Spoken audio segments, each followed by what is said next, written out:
So last week, Mrs. Hill read to you about Easter, and Easter was Sunday, and I hope you had a wonderful Easter. I saw lots of pictures of friends finding eggs, going on egg hunts, and finding wonderful things and yummy things that were brought by the Easter Bunny. So if you didn't share a picture, have mommy or daddy or share a picture so we can show them. And this week we're talking about community helpers again. And remember last time I read to you, we talked about community helpers and we talked about a bus. And the bus takes you to school. Well, I have another story about a bus, but it's not taking you to school. It's a different kind of bus that takes you around town. And our story is right here, and it's called Last Stop on Market Street. And you can see the bus, and look at the people. What are they doing? They're standing up. They're not sitting down. When we ride the school bus, we sit on our bottoms, and our bottoms are on the bottom of the seat and our backs are on the back of the seat so that we're safe, but they're not. This is a different kind of bus. And here we have two people waiting to get onto the bus. And here is a sign, and it's a sign for getting on the bus.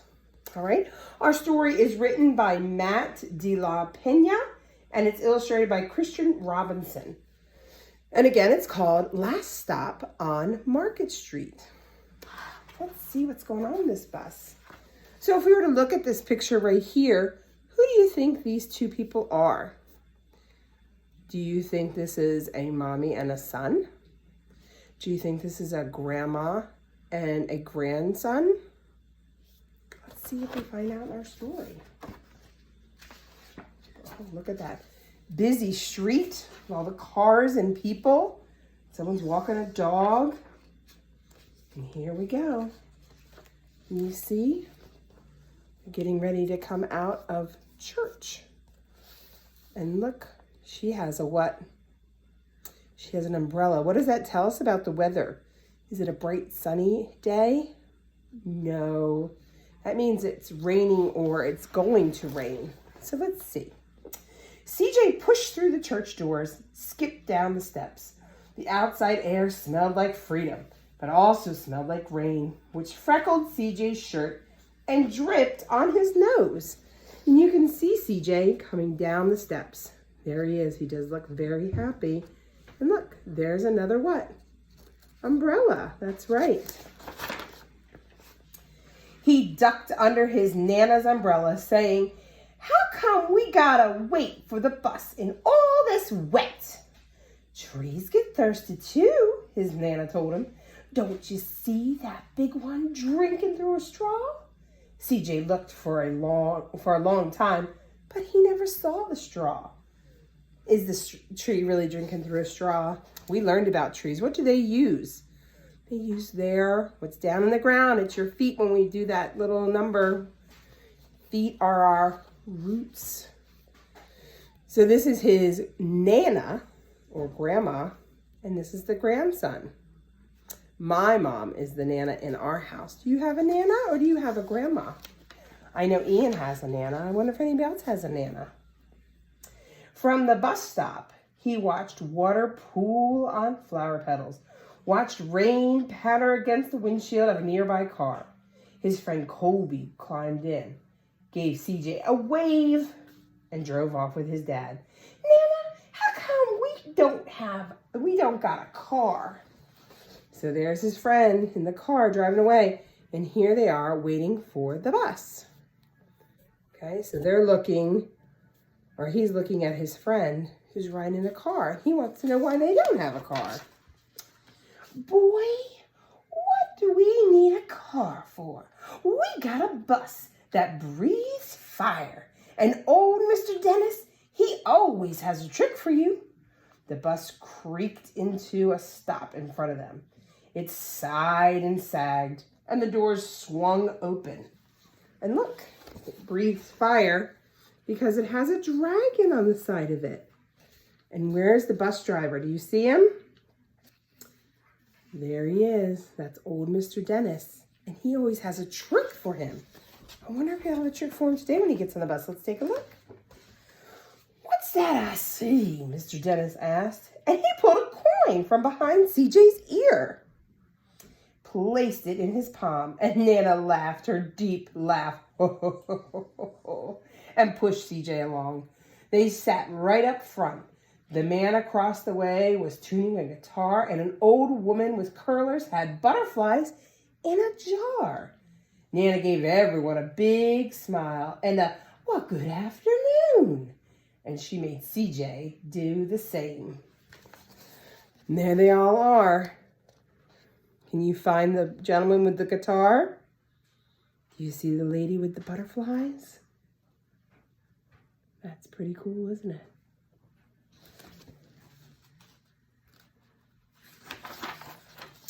The bus lurched forward and stopped, and lurched forward and stopped. Nana hummed as she knitted. You can see her right there knitting. How come we always got to go here after church, CJ said. Miguel and Colby never go nowhere. Well, then I feel sorry for those boys, she told him. They'll never get a chance to meet Bobo or the sunglass man. And I hear Trixie got herself a brand new hat. CJ stared out the window, feeling sorry for himself. He watched cars zip by on either side and watched a group of boys hop curbs on their bikes. So he's looking out the window as they're driving. Do you like to look out the window as you're driving? I know I do. A man climbed aboard with a spotted dog. CJ gave up his seat. How come that man can't see? Boy, what do you know about seeing? Nana told him. Some people watch the world with their eyes and with their ears, not their eyes. That's a fact. Their noses, too, the man said, sniffing the air. That's a mighty fine perfume you're wearing today, ma'am. Nana squeezed the man's hand and laughed her deep laugh. So look at the gentleman. He's wearing glasses because he can't see. He's blind. He has this pole to help him walk so he doesn't run into things. And he has a dog, a seeing eye dog. That also helps him. Two older boys got on next. CJ watched as they moved on by and stood in the back. Sure wish I had one of those, he said. And Nana set down her knitting. What for? You got real living things sitting across from you. Why don't you ask the man if he'll play us a song? CJ didn't have to. The guitar player was already plucking strings and beginning to sing. I feel the magic of music, the blind man whispered. I like to close my eyes. Nana closed her eyes too. So did CJ and the spotted dog.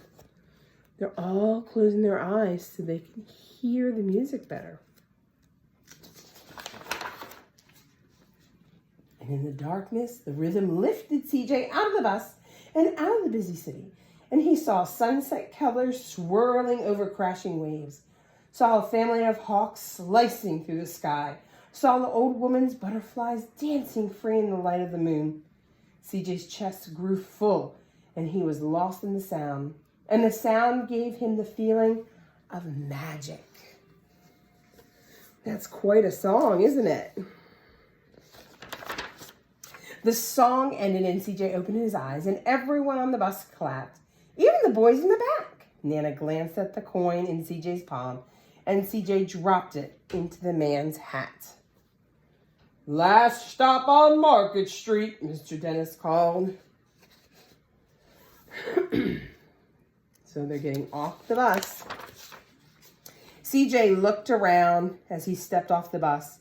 Crumbling sidewalks and broken down doors, graffiti tagged windows, and boarded up stores.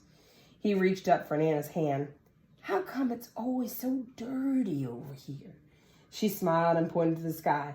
Sometimes when you're surrounded by dirt, CJ, you've a better witness for what's beautiful.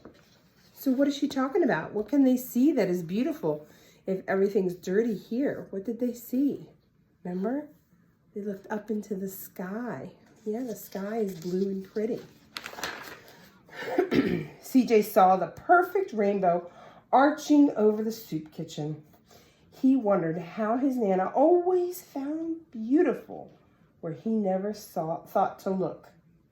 He looked all around them again, at the bus rounding the corner out of sight, the broken street lamp still lit up bright, and the stray cat shadow moving across the wall. So now he's starting to see things that he hadn't seen as beautiful. When he spotted their familiar faces in the window, he said, "I'm glad we came." And look, they're his friends.